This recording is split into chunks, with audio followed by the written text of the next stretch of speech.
He swiped to answer, to say something about the cheerful coincidence. But his grandma sounded frantic. "Where have you been? I've called and called.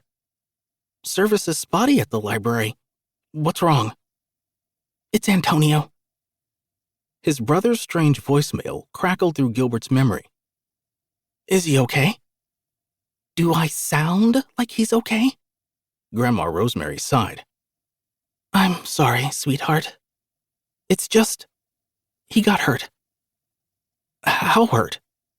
"We're in intensive care. Please, come." She told him the hospital name. "The entrance is by the river." A map of the city flashed through his frazzled mind. "I'll catch the bus." "I have to get in touch with your parents." There was a click. She'd hung up. "Everything all right?" Mrs. Effiong asked. Gilbert felt like he was floating. His skin had gone all prickly. He thought of Aunt's face, his bulbous nose, stubborn acne, dark fuzz on his chin, curly black hair that faded to the skin just over his ears. Then Gilbert's brain did a frightening thing. It covered Aunt's face in red, wet and sticky, like in horror movies. "Gilbert?" Mrs. Effiong's voice came again. "What's the matter?" Gilbert clutched the counter's edge, then slipped Percy's botanical book under his arm.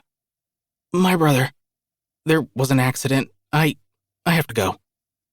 Mrs. Effiong's hand drifted toward her mouth. "Is there someone I can call?" "My grandmother wants me at the hospital." Gilbert's voice sounded as if it belonged to someone else.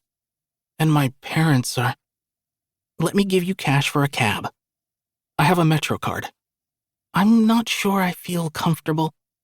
"I'll be fine. Promise."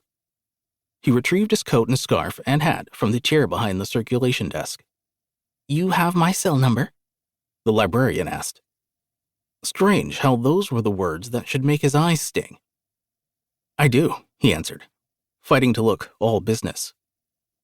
"Text me when you get where you're going." An accident. Intensive care. Big Brother. He shook his thoughts away, then tossed a nod to Mrs. Effiong. If he stood there any longer, he knew he'd break. At the landing, he pushed the door open. Cold air rushed into the library like a gasp.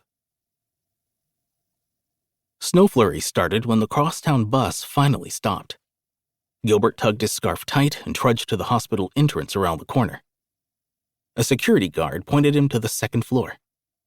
Upstairs, Gilbert stepped into a busy corridor. His phone chimed with a new message from Percy.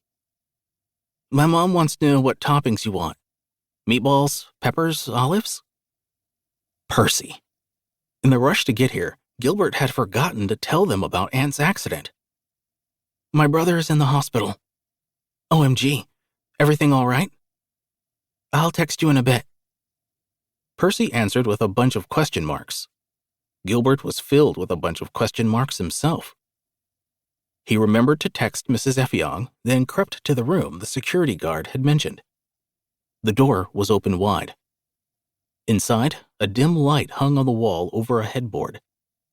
A large silhouette was standing between Gilbert and the room's occupant. A nurse? A doctor? Gilbert knocked. "Hello?" The figure straightened, then bolted to a hidden corner of the room. Startled, Gilbert grabbed at the doorframe and nearly dropped the library book for Percy that he realized he was somehow still holding on to.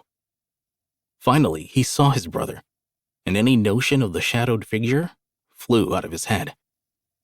Tubes and hoses and bags filled with clear liquids hung from hooked stands on either side of the bed where Aunt was lying. His eyes were closed. An oxygen mask covered his nose and mouth.